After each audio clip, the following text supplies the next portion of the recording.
क्या मैं ज्ञान सुरक्षित रखने के लिए अपनी प्रतिलिपि बना सकती हूँ? कैसे? हाँ, आपको पूछने की क्या ज़रूरत है। बिल्कुल प्रतिलिपि बनाइए। अगर आप में आपको विश्वास है कि मेरा तो पता नहीं क्या होगा, ज्ञान सुरक्षित रहेगा या नहीं, प्रतिलिपि में हो सकता सुरक्षित रहे, क्योंकि हो सकता है वो प्रतिलिपि नष्ट ना हो। तो ज़रूर बना लीजिए, पूछने की भी ज़रूरत नहीं है। अब प्रश्न आता है कैसे? वो तो बताया गया है कैसे, तंत्रबोधि में बताया गया है कैसे बनानी है प्रतिलिपि। प्रतिलिपि का अर्थ है कि अपनी नकल बना रहे हैं आप। जो भी स्मृति में संग्रहित है या जो भी स्मृति ने रूप लिया है, जो मनुष्य रूप जैसा दिखता है, दो हाथ दो पैर, आप ठीक वैसा बना रहे हैं स्मृति में दूसरी जगह पे, ताकि ये स्मृति क्योंकि अस्थाई है, नश्वर है, तो ये तो चली जाएगी। प्रतिलिपि थोड़ी देर बच जाएगी, फिर से प्रतिलिपि बना के उसको जारी रखा जा सकता है। कैसे? वो तंत्रबोधि में बताया गया एक ही विधि है जो सब जगह उपयोग कर सकते हैं आप। अब मुझे याद नहीं आ रहा आप तंत्रबोधि में है या नहीं। नहीं है तो कर लीजिए तंत्रबोधि, अगर आपको अनुमति है तो।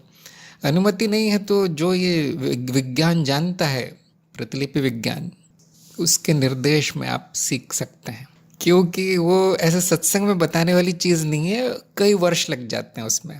वो योग्यता सिद्धि है, बहुत बड़ी सिद्धि, छोटी नहीं। वो योग्यता प्राप्त करने में कई वर्ष लग जाएंगे, इसलिए कैसे नहीं पूछना है। पूछना है कौन जानता है। कौन जानता है कि कौन गुरु जानता है या कौन तांत्रिक है। गुरु तो बोलेगा ये सब बेकार है ना, ज्ञान मार्ग में तो हंसेगा गुरु। तांत्रिक पहुंच जाइए वहाँ पे, जो कहता है कि मैं जानता हूँ प्रतिलिपि कैसे बनाना, पहुंच जाइए वहाँ पे। विधि नहीं पूछना है, गुरु पूछना है। विधि जान के आप कुछ नहीं कर पाएंगे। तो क्या उससे ज्ञान सुरक्षित रहेगा? वो नहीं बोल सकते। देखिए, वो नहीं बोल सकते। तंत्र में या विज्ञान में इस तरह की गारंटी नहीं होती कि स्थायी हो जाएगा सब। सब कुछ अनित्य है, ये गारंटी है। ये बड़ा बड़ा सत्य है, माया का सत्य। सब कुछ अनित्य है, और ज्ञान भी। अब प्रश्न आता है आपको ज्ञान कैसे हो गया? ये बड़ा प्रश्न है, क्योंकि ज्ञान मार्ग में कोई ज्ञान होता नहीं। क्या आप अज्ञान सुरक्षित रखना चाहते हैं? क्या ये घटना सुरक्षित रखना चाहते हैं कि इस जीव में अज्ञान था, वो ज्ञान में बदल गया? क्योंकि नाश हुआ है केवल। जिसका नाश हो गया उसे सुरक्षित कैसे रखेंगे? जो अब है नहीं, जो बचा नहीं है, वहाँ पे वो बुद्धि शुद्ध है, आईने की तरह चमक रही है, वो जो है वैसा दिखा रही है। तो उसको सुरक्षित कैसे रखेंगे? हम्म। तो आपके प्रश्न के मूल में ही अज्ञान है। इस बात पे विचार कीजिए। हाँ, अगर आपको भरोसा हो गया है कि हाँ मुझ में बहुत ज्ञान है और वो स्मृति में है सारा ज्ञान, ये भी अज्ञान है ना। ज्ञान स्मृति में नहीं होता, केवल अज्ञान ही हो सकता है स्मृति में। स्मृति माया है। तो आप कितनी भी कोशिश कर लीजिए, कितनी भी प्रतिलिपि बना लीजिए, कोई परिणाम नहीं आएगा। हाँ, अगर आप भी अपना ज्ञान छोड़ दें कि ज्ञान सुरक्षित रखने वाली चीज़ है, तो ज़रूर आपकी प्रगति हो जाएगी। प्रतिलिपि में क्या जमा होगा? जो अनुभव हुए हैं, विशेष अनुभव अगर आपको कुछ हुए हैं, आप खोना नहीं चाहते उनको। मुझे तो हंसी आती है, क्योंकि मनुष्य को कुछ विशेष होता नहीं है उसके जीवन में। ऐसा क्या है जो आप हमेशा के लिए संग्रहित रखना चाहते हैं? कुछ भी नहीं है, बेकार। जो जमा हुआ है वो कचरा है। फिर भी इच्छा सर्वोपरि है साधक की, उसको ज़रूरत होगी उसको संग्रहित करने की, तो प्रतिलिपि में वो संग्रहित रहेगा। हाँ, वो प्रतिलिपि भी नश्वर है। आपको किसी ने बता तो नहीं दिया कि वो हमेशा रहेगी? नहीं, हमेशा नहीं रहेगी। प्रतिलिपि भी नश्वर है, मुझे लगता है और ज़्यादा नश्वर है, वो तो जल्दी चली जाती है। जो भी जमा किया है आपने इस जीवन में, वो संग्रहित हो जाएगा उसमें थोड़ी देर के लिए। आप कर लीजिए, कोई बुराई नहीं है, आपकी इच्छा है। कम से कम आप कुछ सीखेंगे उससे।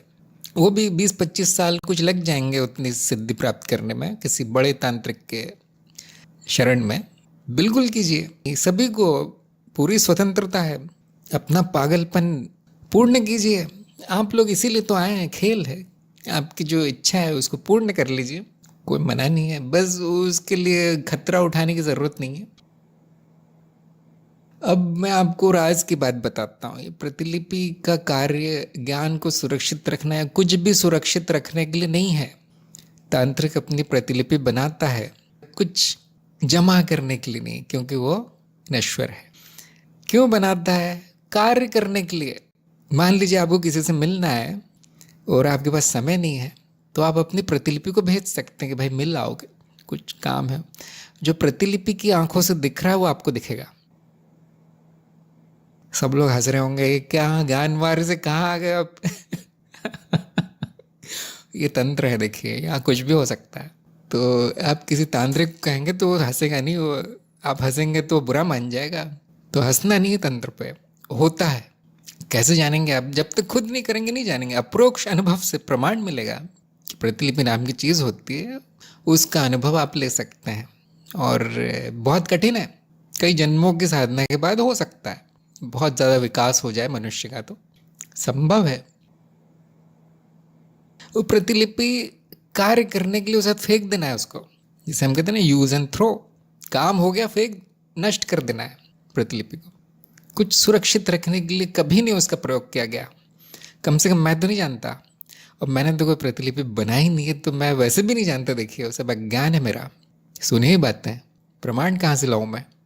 लेकिन मैं थोड़ा बहुत अनुमान लगा सकता हूँ जो मैंने सुना है उसके आधार पे, कि आज तक जब भी सुना है प्रतिलिपि का उपयोग दूसरे कार्य करने के लिए किया गया है जो वो तांत्रिक स्वयं नहीं करना चाहता।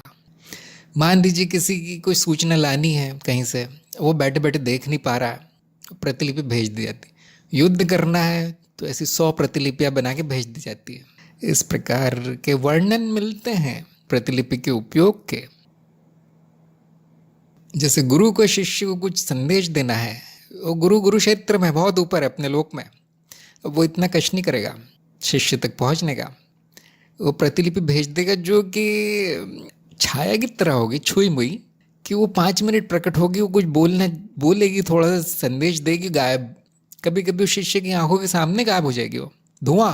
कोई अच्छे से बनाता भी नहीं है, क्योंकि गुरु जानता है कि हाथ पैर और सब कुछ बनाने की जगह बस थोड़ा भ्रम होना चाहिए कि मैं हूँ। दिखती हो थोड़ी देर के लिए, 5 मिनट में काम हो गया, समाप्त। कई प्रकार के तंत्रों में, तांत्रिक पद्धतियों में प्रतिलिपि का जिक्र मिलता है। वहाँ पे विद्या में मिलती है। जो तंत्रबोधि में विधि बताई गई है वो उसी में से एक निकाल के बताएगी, एक, क्योंकि ऐसी बहुत सारी विधियाँ। तो ज्ञान सुरक्षित कैसे रखें, उसके लिए एक लेख लिखा हुआ है मैंने, स्थायी ज्ञान नाम से। स्थायी ज्ञान चंचल को पढ़ना चाहिए। ज्ञानाक्षर सेवा में लिखा गया है, ज्ञानमार्ग.गुरु में ज्ञानाक्षर की सेवा है, एक भाग है, वहाँ पे एक लेख लिखा गया है मेरे द्वारा। स्थायी ज्ञान केवल चंचल को नहीं, सबको पढ़ना चाहिए। वहाँ पे बहुत अच्छे अच्छे उपाय बताए गए कि ज्ञान को स्थायी कैसे करें, अगर इच्छा है तो। जैसे कि मैंने बताया, तार्किक नहीं है बात, ज्ञान होता नहीं है, स्थायी ज्ञान संभव नहीं है। वो चीज़ भी वहाँ उस लेख में बताई गई है। फिर भी किसी शिष्य में अगर इच्छा है, वो खेल खेलना चाहे, मैं नहीं कहूँगा कि अज्ञान है वहाँ, हो सकता है अज्ञान ना हो, लेकिन उसकी इच्छा हो कि ये थोड़े दिन चल जाए, मुझे बार बार ना लेना पड़े ज्ञान, बार बार ज्ञान मार्ग पर नहीं आना पड़े, गुरु ने बनाना पड़े। और जो इन्होंने कहा है नाश्ते के समय में वो ज्ञान हो जाता है, उतना भी ना करूँ मैं, नाश्ते का समय बच जाए 5 मिनट मेरा, तो आप कर सकते बड़ी हंसने की बात है देखिए। लेकिन हाँ, क्योंकि वो शिष्य है, नया नया है, छोटा है अभी, तो उसकी इच्छा पूर्ण कर देता है गुरु। हमने भी कोशिश की है कि आप अपना ज्ञान स्थायी कर पाओ। वो स्थायी ज्ञान के लेख में कुछ उपाय बताए गए हैं। प्रतिलिपि इतना अच्छा उपाय नहीं है, लेकिन स्मृति स्मृति बहुत अच्छा उपाय है। और आप सभी के लिए खुशखबरी है कि आप जो भी अनुभव लेते हैं जीवन में, खासतौर से जो महत्वपूर्ण और जो जीवन के लक्ष्य से संबंधित है, दूसरे अर्थों में प्रारब्ध से संबंधित अनुभव होंगे आपको इस जीवन में, वो अपने आप संग्रहित हो रहे हैं। आपको कुछ नहीं करना पड़ेगा। प्राकृतिक व्यवस्था, माया ने व्यवस्था कर रखी है, कृपा कर रखी है कि वो जो महत्वपूर्ण है वो संग्रहित हो रहा है ज्ञान सहित। जिसको आप ज्ञान कहते हैं, कैसा भी ज्ञान हो, वो भी संग्रहित हो रहा है। कहाँ हो रहा है? उसको हम कहते हैं संचित। संचित का अर्थ है संग्रह, संग्रह होना, संचित। और वो जहाँ जिस स्मृति में वो संग्रहित हो रहा है उसका नाम है कारण स्मृति, या हम कहेंगे कारण शरीर। कारण शरीर ज़्यादा अच्छा नाम है। क्यों? शरीर का अर्थ है जो क्षय होता है, जो नित्य नहीं है, नश्वर है। तो वो कारण स्मृति भी नश्वर है, लेकिन फिर भी वहाँ काफ़ी जन्मों तक संग्रहित रहता है। अब मनुष्य की बुद्धि के बाहर है ना, हमें, हमारे लिए वो अनंत है, अनंत काल। अगर आप ज्ञान को जीवन लक्ष्य बनाते हैं, अगर ज्ञान आपका प्रारब्ध है, यही आपका संकल्प है, तो वो कारण शरीर में संग्रहित हो जाएगा, कारण स्मृति में संग्रहित हो जाएगा। देखिए कितना सुंदर पहले से व्यवस्था बनी है, और शिष्यों में कितना ज्ञान होता है, वो क्या क्या उछल कूद करते हैं सब करने के लिए। व्यवस्था सब बनी है, सब पका पकाया मिला है, खाना है बस आपको। जैसे गुरु मिल गया उसे सब मिल गया। अब भटकने से क्या होगा? अब भटक के कहाँ क्या करेंगे आप? सब कृपा हो चुकी है, कृपा की बारिश हो रही है। आपको छाता बंद करना है, बारिश में भीग जाओ, समर्पण समर्पण कर दो, सब हो जाएगा। किसी भी चीज़ की चिंता नहीं करनी पड़ेगी, किसी स्मृति की, किसी ज्ञान की, किसी जन्म की, किसी प्रतिलिपि की। कोई तांत्रिक प्रयोग, तपस्या, कड़ी मेहनत कुछ नहीं करना पड़ेगा। सब बना बना है, अस्तित्व पूर्ण है। मनुष्य और कुछ नहीं कर सकता इसमें।